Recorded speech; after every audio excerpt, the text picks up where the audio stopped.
can feel the spooks going down your spine as we get ready for some creepypasta. And as I do this creepypasta, I will be creepy. I will be wearing my phantom mask and wig. If you guys don't know what creepypasta is, basically the definition of creepypasta is spooky lore that has been passed around the internet that may or may not be true. It actually doesn't say if this one is true or not, so I'm just going to read it. And for spookiness, I'm going to turn off some lights. Maybe I'll turn everything red. I'm going to turn the lights red.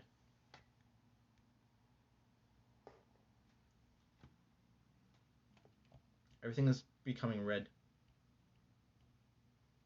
They left me on red.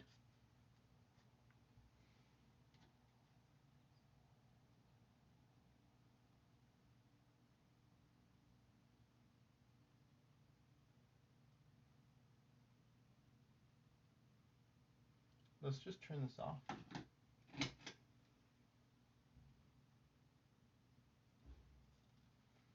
And let's make this one red.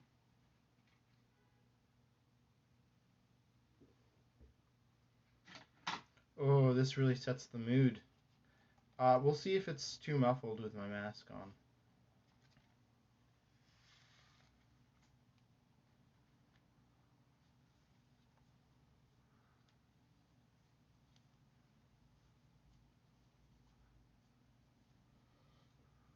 It takes me a few tries to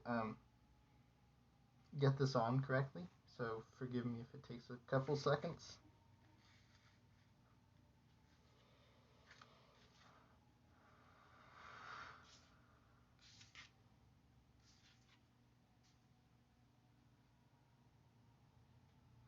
This is a strange hairdo.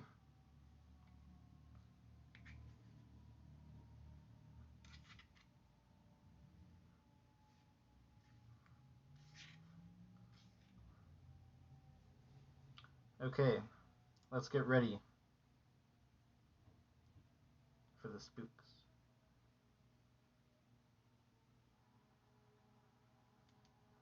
This is called Don't Trust the Boy. I'm going to make sure to enunciate in this mask so you all can hear me.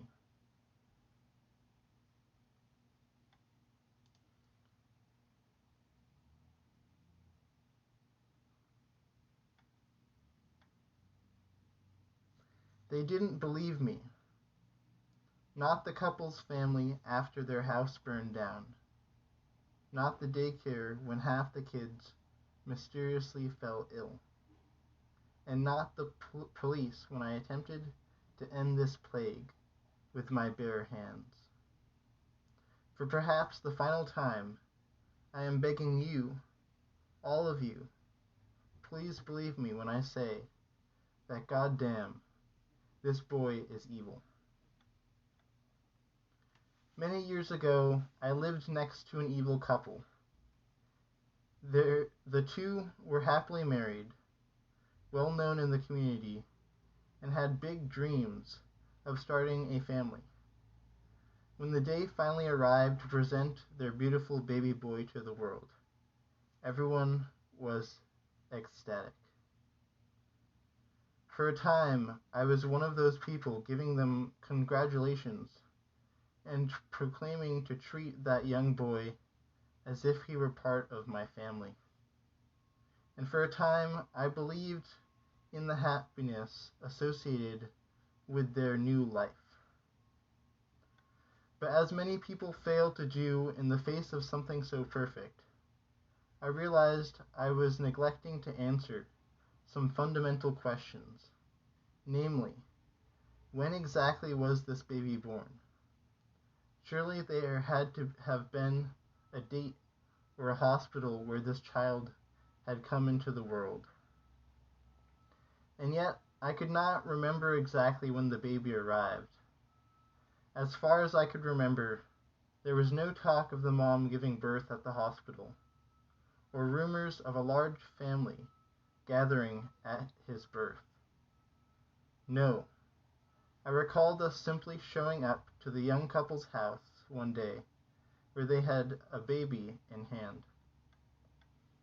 But home births happen. Maybe they preferred it that way. Still, there was something else bothering me. For there had to be a birth. There had to be a pregnancy. The more I thought about it, the more I realized I hadn't seen the wife show any signs of pregnancy for the past 9 months, and neither of them had mentioned they had a child on the way. Adoption was an option, but the couple had adamantly said for years that they wanted a child that they gave birth to. Yet, when I'd bring up these concerns to people around the world, I was always met with looks of confusion. This, along with a strong belief that the couple had indeed given birth, there was a pregnancy, and they remembered the announcement vividly. I countered with evidence that there were no pictures of the pregnant wife, and the lack of official birth records online. But it didn't seem to matter. People were convinced. I mean, how could they not be? The baby was there. He had his eyes and her ears, they would say. It was a rainy day in October, as I'm getting ready to leave for work. The baby stares at me from the window. I'm not sure how or why he was there, but the look in his eyes is one of intense focus. Admittedly, it gave me a profoundly eerie feeling. There was a deeper level of contemplation that shouldn't have been there for a kid his age. He didn't have the look of a child attempting to figure out why all these funny shapes were moving around him. No, he was far beyond that. I could see in his eyes that he was plotting. I shook it off for the drive to work, but my confusion came on strong when I arrived. The day's activities were a footnote to the unshakable dark feeling I had carried with me since that morning.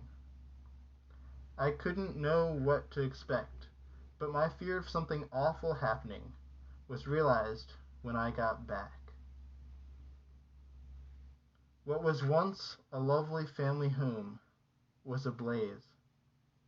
Years of happiness adding fuel to the roaring flames. The tears of the neighborhood were drowned out by the yells of first responders and sirens.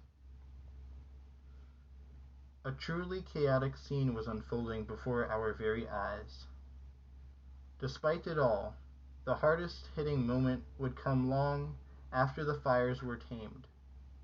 It came in the form of a press release from the local police.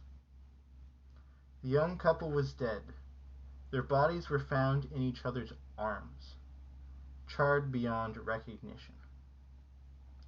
The cause of death was later determined to be asphyxiation from the smoke. A miasma of sadness hung in the atmosphere for months. All of us were profoundly hurt by the tragedy and looking for answers. Why did this happen? How could this happen? But in my own sadness, I had again neglected the critical question. What happened to the baby? There was no third reported body found. No update in the news even referenced a child that was being looked for. I tried asking around, even speaking to the family of the deceased, but I got the same response every single time. What baby? Everyone I spoke to insisted the couple never had a child, which was supposedly a significant factor in why this was so sad. There was apparently nothing to continue their memory, a complete 180 from the narrative just weeks prior. There was no way I had imagined this. There definitely was a child. People did know of his existence. And now, after the family passes, there's nothing?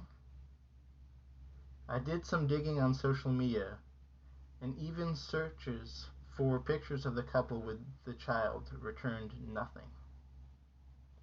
Over time, I had convinced myself that there must have been a massive misunderstanding.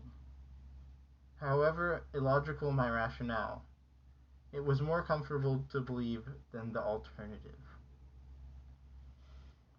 Some months pass, and one of my close friends asked if I could take their son, Raz, to daycare because they had to be extra early for a meeting at work, and I was happy to help. The morning I had Raz checked in, a woman bumps into me at the door as I'm leaving. Before I could say anything, she was hurriedly asking where she can register her son, Gordon, and if it was too late. I wanted to explain that I didn't know much about the daycare, and that I was just dropping off my friend's kid. But I froze for a moment when I saw the young boy behind her. I had never seen this woman or her child before in my life, and yet I recognized that kid. Or at least, he looked like someone I knew. In a flash, it all came back to me. The young couple, the fire, everything. That young boy had the face of that missing baby, only aged up a couple of years. Those dark, calculating eyes penetrated deep into my psyche, and I could feel sweat start to form on my brow. At that moment, I realized I legitimately feared this kid. The woman gave me a bewildered stare as I stood silently contemplating all of this. With a simple, "Excuse me," I moved past her out of the building. I sat in my chair in disbelief of another impossibility. If that was indeed the same child, he had aged at least 3 years in the span of a few months. For my own sanity, I landed on the notion that the two simply looked incredibly similar and that there wasn't a real reason to stress out about it. Still, deep down, I knew that wasn't the case. A couple of weeks to the day went by without anything abnormal happening, until I got a call from my friend. They were in tears, and eventually, as I got them to calm down, I came to understand why. Half of the kids in the daycare had come down with a mysterious illness. The severity of this illness resulted in some grim results for a few of the children. Raz was one of those impacted. He would eventually come to make a recovery, but there was lasting damage. As far as the daycare and medical personnel could trace it, it seemed that a kid who showed mild symptoms a couple of weeks prior was ground zero. I nearly dropped my phone at that news. I half screamed at my friend about how some new kid named Gordon was registered that day and how they were likely the root. But they, understandably, didn't care. Their attention was focused on Raz and asking about my own health. After talking for a bit longer, I assured them I was okay, and as soon as the conversation was over, I got into my car and sped in the direction of the daycare. I nearly busted down the door as I sprinted towards the front desk and asked if they had a kid named Gordon register any time recently. There was some back and forth about who I was, so I lied and said I was a relative But that didn't get me anywhere. Apparently, no new kids had registered in the past month. I argued that that was impossible because my relative had come in 2 weeks prior wanting to register her kid. But again, I was told no one had done such a thing. It happened again. Somehow this child was gone from everyone's memories except mine. I went to the local police and tried to share my findings, but I was basically laughed out of the station. For another few months, all was quiet until I was driving home late one night. I stopped at a convenience store to grab some snacks, and as I'm figuring out what I want, a father walks in with his young son in hand. I instantly get a sense of foreboding. Before I even laid eyes on the two, I had a strong feeling of who it was. When I peeked over the rows of snacks, my fears were confirmed. Also, as expected, the kid was just as aware of my presence as I was of his. I didn't even bother to get what I wanted. I simply walked out and drove home. The following day on the news, the top story was about a single man shot and killed just outside that same convenience store. Whoever did it didn't even take anything. Just a stone-cold random murder. In the following years, I witnessed the precursor to multiple tragedies around the world. Sickness, violence, random fatal accidents, emotional trauma, etc. The one connecting thread was that boy. Whether in person or on social media, I'd always see his damn face first.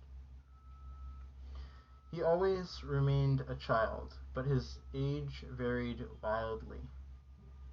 Mostly he took the form of a baby, sometimes 3 or 4, maybe even as old as 10. But undoubtedly, it was always him. I'd try and do my best to stop some of these events before they happened, but my efforts never mattered. There would always be a moment where something went horribly wrong. One of the scariest things about it is that no matter whether I saw him in person or on TV, he'd always be staring at me. I could see a video of a family walking the street with their kid, and I'd catch him looking directly at the camera. It was as if he knew that I was watching and wanted me to know that he was always watching me back. There was never a moment of peace. My mental health degraded heavily over this period, and I was in and out of therapy, picked up a bad smoking habit, and ruined more than my fair share of relationships over what some had deemed an unhealthy and twisted obsession. It had become unbearable. One day, after a dreadful night, I decided to sit at a park near my house to try and relax for the first time in a long while. For the first 10 minutes or so, I was succeeding. The cool air on my face, with the birds and squirrels living peacefully, brought a sense of calm. That calm, however, was quickly shattered when that familiar sense of foreboding hit me with the force of a semi-truck. Walking towards me was the boy, this time aged around 6 or 7, and a new couple, one that deeply reminded me of the first. Flashes of the feelings I had when I first saw that fire circled through my mind. Fear, anxiety, sadness, but something new accompanied it. absolute pure rage. I was livid that this boy was somehow responsible for so much damage. All of the lives he had ruined, and he didn't even dare to face the horrible things he's done. He destroys and disappears, hoping that those damaged won't remember he was even there. But I did.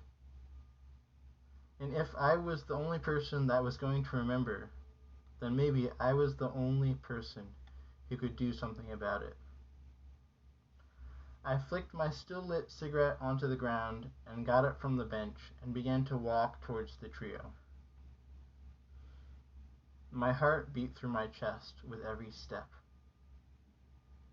A million thoughts raced through my mind, and before I knew it, I was slowly raising up both hands and contorting them to perfectly fit around the boy's neck. Finally, when I was just within reach, I sprung forward and let out a visceral scream. But the only thing I came into contact with midair was a pair of knuckles cracking me against the temple. I blacked out for a moment and woke up to a man sitting on top of me. He was raining down a hailstorm of punches, with a woman screaming behind him. My world went dark again, only to come back to a group of people pulling the man off of me, with another holding me down in place. Watching all this chaos unfold was the young boy who had a massive smile plastered on his face. Those soulless eyes lapping up every bit of my pain. The cops arrived shortly after that. I was charged and subsequently spent time in jail. In the police interview, I begged them to understand why I had attempted was necessary. I laid out my case, explained the connections between multiple occurrences, and warned them that the family was in danger. The response was as expected: disbelief. As for their hubris, that couple died in a car accident only a few days later. And even then, was I believed? No. Interestingly enough, the charges were later dropped due to lack of evidence. Witnesses had claimed they saw me walking out of the park when a man randomly attacked me, and I was tripped into him. And just like that, so easily, life had gone back to normal. It wasn't until I was sitting alone at home that a new realization hit me. I couldn't stop this. It did me no good to even attempt to pretend like I was in control here. There was a dark force beyond my control, and we, are mere toys to be moved around at its whim. It's not something I'm okay with. Far from it. But at this point, what can I do? All I can try to do is live a good life, regardless of what I know is coming. And for a solid time, I did that to the best of my ability. This coincided with a lack of seeing that boy in any form. For a time, I thought I could actually say that I was happy. Much of my life had gone right, and then, like a ghost from the past, he walked into my life again. This time in a form I had never seen previously. He was grown up, or at least as much as I had seen him grow. He was perhaps in his late teens, but those dark, hateful eyes remained, and were the unique identifiers aside from the remnants of a familiar face. I only saw him briefly in a crowd of people, but his presence was undeniable, much like the knot growing in my stomach was. He appeared as though he had been watching me for a while, waiting for me to make eye contact, and as soon as I did, he left. To this point, nothing bad that I know of has happened, though I get the feeling that something awful is coming. Maybe something that goes beyond a small family, or one person. Perhaps something that involves all of us. I don't know. And not knowing scares me. So I write this as a direct warning. If in your life you see a child you feel is off, or if any of you notices a kid's placement in someone's world doesn't quite fit with what makes sense, maybe you even sense an abnormal level of hate emanating from what should be an innocent child, then remember these words. Don't trust the boy.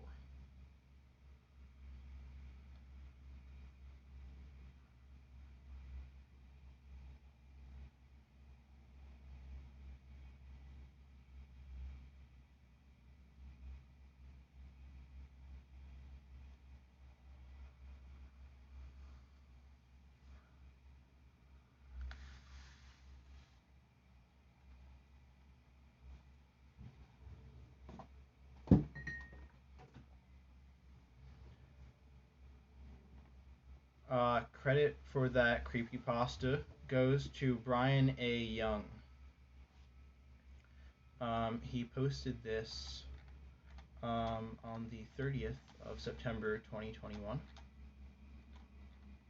This creepypasta was about 10 minutes long. It's called Don't Trust the Boy. Yeah. Welcome, Turnarian. Wow. Yeah, that's strange. You had the story right there, in the chat. You were one step ahead of me. That's creepy. That's spooky. Yeah, you're reading along. Yeah. Cool. That's really cool. Yeah, I think I should do more creepypasta. I really like creepypasta. Um, it's good. There's some good stuff. There's some good spooks. Yeah. If maybe I should create a creepypasta channel in my Discord. For people to post their favorite creepypastas in. Yeah. They're definitely creepy. Yes, some good spooks. Okay. Thank you all for watching and coming and supporting the stream. And those of you who are watching on YouTube, make sure to subscribe, like the video, and look out for more content. Okay, I gotta go. Bye.